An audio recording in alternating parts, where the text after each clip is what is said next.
L'utilisateur type passe en moyenne 2h23 par jour dessus. Ça te paraît peut-être pas énorme, mais imagine seulement tout ce que tu peux faire en 2h23. Tu peux retrouver et passer du temps avec un pote que t'as pas vu depuis des années. Tu peux aussi partir en balade en forêt ou même lire plus d'une centaine de pages d'un livre. Et à ce rythme-là, tu pourrais même lire un livre en 3 à 5 jours. Je m'appelle Mathis, j'ai 23 ans et mon objectif, c'est justement t'aider à regagner ce temps pour faire des choses qui comptent réellement pour toi. J'ai d'ailleurs créé une communauté gratuite qui s'appelle Esprit Libre. Je te mets plus d'informations dans le lien en description. Et en plus de perdre tout ce temps que je t'ai évoqué en introduction, les réseaux sociaux ont aussi des effets négatifs. Et c'est le sujet qu'on va aborder dans cette vidéo. Et je vais te parler des 4 effets les plus néfastes des réseaux sociaux. Et pour cela, je vais fortement m'inspirer d'un podcast que j'ai écouté il n'y a pas longtemps, où on retrouve Jonathan Haidt et Chris Williamson. Sans plus tarder, je commence avec le premier effet le plus néfaste, c'est un manque d'interaction réelle. Il faut juste avoir quelque chose en tête, c'est que l'homme, c'est un animal social par nature. C'est d'ailleurs ce qu'Aristote, le philosophe grec, disait il y a plusieurs siècles. Il avait fait cette hypothèse qui a été prouvée par la science, parce que notre mode défaut du cerveau, par définition, notre cerveau, lorsqu'on est inactif, il va activer les zones qui sont les plus sociales.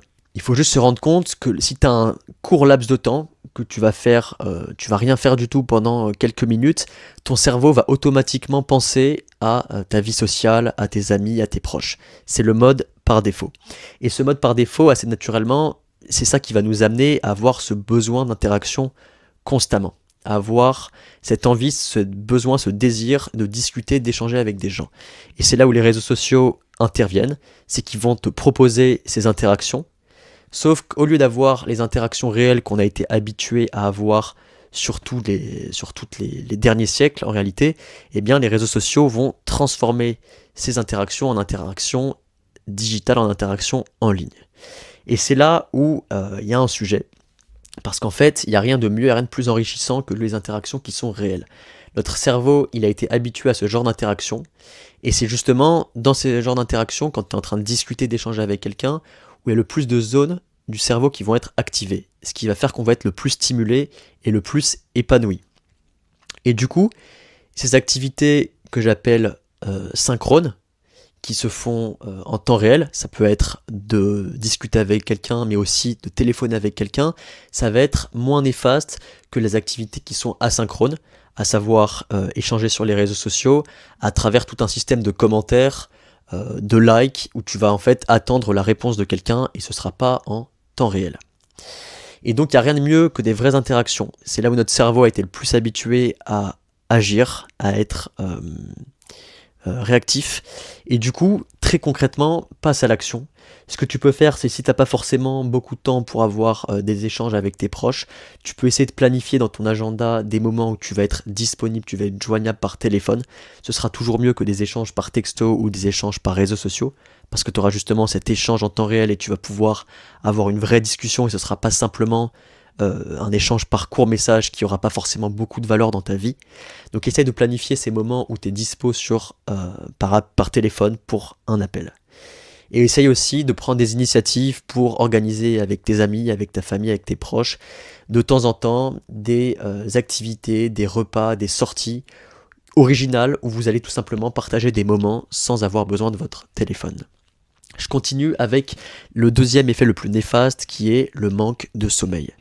Je vais pas te sortir tous les chiffres qui sont à ce sujet. L'objectif, c'est vraiment de donner des clés faciles et rapides à implanter. Mais tu es le premier à le constater. Quand tu checkes Instagram, quand tu checkes YouTube, quand tu checkes Twitter avant de te coucher, ça a très souvent tendance à t'embrouiller et donc à ralentir et à compliquer ton endormissement. Et ça, c'est pas pour rien, c'est parce que tu vas pouvoir voir tout un tas de choses sur les réseaux sociaux qui vont te garder surexcité et qui vont te laisser te préoccuper de plein de choses. Et donc, ça, c'est à bannir assez naturellement, tout comme le premier réflexe dès le matin de checker son téléphone, d'aller sur ses notifs pour voir ce qu'on a pu avoir de nouveau sur son feed Instagram, Twitter, YouTube, ce que tu veux. Le manque de sommeil, je te fais pas de dessin, mais tu sais très bien que ça a un impact sur ton moral, sur ta productivité, sur ta santé. Donc, encore une fois, passe à l'action. Ce que tu peux faire, que je recommande dans de nombreuses vidéos, c'est tout simplement acheter un réveil analogique. Il y en a un qui est juste devant moi, où je peux regarder l'heure en ce moment. Tu t'achètes un réveil analogique, et comme ça, tu bannis ton téléphone de ta chambre. Plus de téléphone dans ta chambre, et donc plus de mauvaises habitudes avant de te coucher, et plus de mauvaises habitudes au réveil.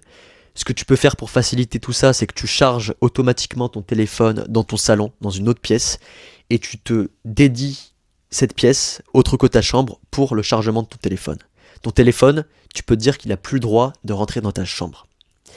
En plus de ça, tu peux aussi te fixer des deadlines de non-utilisation de ton téléphone. Ça peut être ce que je te recommande de faire, de ne pas l'utiliser 1 heure avant de te coucher et de privilégier d'autres activités comme la lecture ou l'écriture. Pareil au réveil, pas de téléphone dans ta chambre, donc tu ne le checkes pas comme premier réflexe, donc tu peux faire d'autres choses à la place. Je te laisse aussi imaginer toutes les bonnes choses que tu peux faire pour remplacer ton téléphone. Troisième effet le plus néfaste, la fragmentation de ton attention. C'est un sujet qui est clé, surtout à cause des réseaux sociaux. C'est un impact sur ta productivité, sur ta créativité, sur ton bien-être aussi. Et pourquoi aujourd'hui on a une attention qui est similaire à celle d'un poisson rouge? C'est Bruno Patino qui en parlait justement dans un livre, La civilisation du poisson rouge, où il compare notre capacité de concentration à celle d'un poisson rouge, c'est-à-dire pas plus de 10 secondes. Pourquoi est-ce qu'on en est arrivé à là? À cause de toutes ces sursollicitations, de toutes ces distractions, ces notifications permanentes, et aussi encore plus récemment avec l'explosion des contenus courts, que ce soit à travers les Reels, les Shorts sur YouTube ou TikTok, qui ont fragmenté ton attention de plus en plus. Passe à l'action. Très concrètement, ce que tu peux faire, c'est la première chose, c'est de bannir les contenus courts qui n'ont aucune valeur ajoutée sur ta vie. Il faut juste que tu comprennes quelque chose, c'est que les contenus courts, que ce soit TikTok, sur Insta ou sur YouTube, tu vas en retenir très peu de choses. Ça va très peu affecter ta mémoire et ça va avoir un impact très relatif sur ton humeur, et surtout ça va être très chronophage. Donc il y a beaucoup plus de raisons négatives qui vont t'inviter à supprimer ces contenus courts. Et tu peux aussi faire quelque chose dans la foulée, c'est de supprimer toutes les notifications qui sont non urgentes, que ce soit les notifications de réseaux sociaux, les notifications liées à n'importe quelle application. Garde seulement les notifications les plus urgentes pour arrêter de te sursolliciter. Enfin, tu peux aussi implanter de bonnes habitudes comme la méditation, où tu vas justement réapprendre progressivement à calmer ton esprit et surtout à rester dans le moment présent, sans avoir ton attention qui va à droite et à gauche toutes les 10 secondes.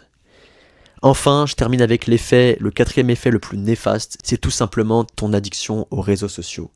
Ça, forcément, ça découle de tout ce qu'on a dit. L'addiction aux réseaux sociaux, j'ai d'ailleurs fait une vidéo pour voir à quel point tu étais addict à ton téléphone. C'est quelque chose qui te concerne très certainement, surtout si tu es en train de regarder cette vidéo. Il suffit juste de faire le test, de faire une détox de 24 heures par exemple, où tu vas t'interdire l'utilisation de réseaux sociaux, et tu vas voir, tout simplement, tu vas te rendre compte de cette addiction, qui est une addiction en réalité comportementale. Tu vas t'en rendre compte comment? Quand tu vas voir que tu sais plus quoi faire en fait.